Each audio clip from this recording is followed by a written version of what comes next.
ಅರವಿಂದ್ ಕೇಜ್ರಿವಾಲ್ಗೆ ಮಧ್ಯಂತರ ಜಾಮೀನು ಸಿಕ್ಕಿರೋದು ಸತ್ಯಕ್ಕೆ ಸಂದಂತಹ ಗೆಲುವಾಗಿದೆ ಅಂತ ಮುಖ್ಯಮಂತ್ರಿ ಚಂದ್ರು ಹೇಳಿಕೆಯನ್ನ ಕೊಟ್ಟಿದ್ದಾರೆ. ಬೆಂಗಳೂರಿನಲ್ಲಿ ಮಾತನಾಡಿದ ಅವರು, ಕೇಜ್ರಿವಾಲ್ ಹೊರಬರ್ತಿರುವ ವಿಚಾರ ಬಿಜೆಪಿ ಪಾಳೆಯದಲ್ಲಿ ನಡುಕ ಹುಟ್ಟಿಸಿದೆ. ಈ ಬಾರಿಯ ಚುನಾವಣೆಯಲ್ಲಿ ಕೇಜ್ರಿವಾಲ್ ಅಲೆಯನ್ನ ತಡೆಯಲು ಪ್ರಧಾನಿ ಮೋದಿಗೆ ಇನ್ಯಾವ ದಾರಿಯೂ ಕೂಡ ಉಳಿದಿಲ್ಲ. ಇಂಡಿಯಾ ಒಕ್ಕೂಟದ ಗೆಲುವನ್ನ ತಡೆಯುವ ಮೋದಿಯವರ ಹುನ್ನಾರ ನುಚ್ಚು ನೂರಾಗಿದೆ ಅಂತ ಮೋದಿ ವಿರುದ್ಧ ವಾಗ್ದಾಳಿಯನ್ನ ನಡೆಸಿದ್ರು. ಹಾಗೆ ಜಾಮೀನು ಸಿಕ್ಕಿರೋದು ಸತ್ಯಕ್ಕೆ ಸಂದ ಗೆಲುವಾಗಿದೆ ಅಂತ ಮುಖ್ಯಮಂತ್ರಿ ಚಂದ್ರು ಹರ್ಷವನ್ನ ವ್ಯಕ್ತಪಡಿಸಿದ್ದಾರೆ.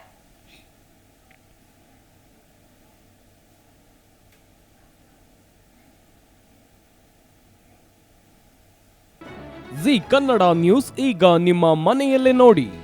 ಎಲ್ಲ ಕೇಬಲ್ಗಳಲ್ಲಿ ಈಗ ಲಭ್ಯ. Sun Direct 292, Jio TV 1334, U digital 162, city cable 51, GTPL 17, Abhishek cables 821, rock line telecommunication 51, Shri Basaveshwara number 60, Vinayaka digital number 53, in digital number 896ರಲ್ಲಿ ನಿಮ್ಮಿಸ್ತದ ಜಿ ಕನ್ನಡ ನ್ಯೂಸ್ ನೋಡಿ ಆನಂದಿಸಿ.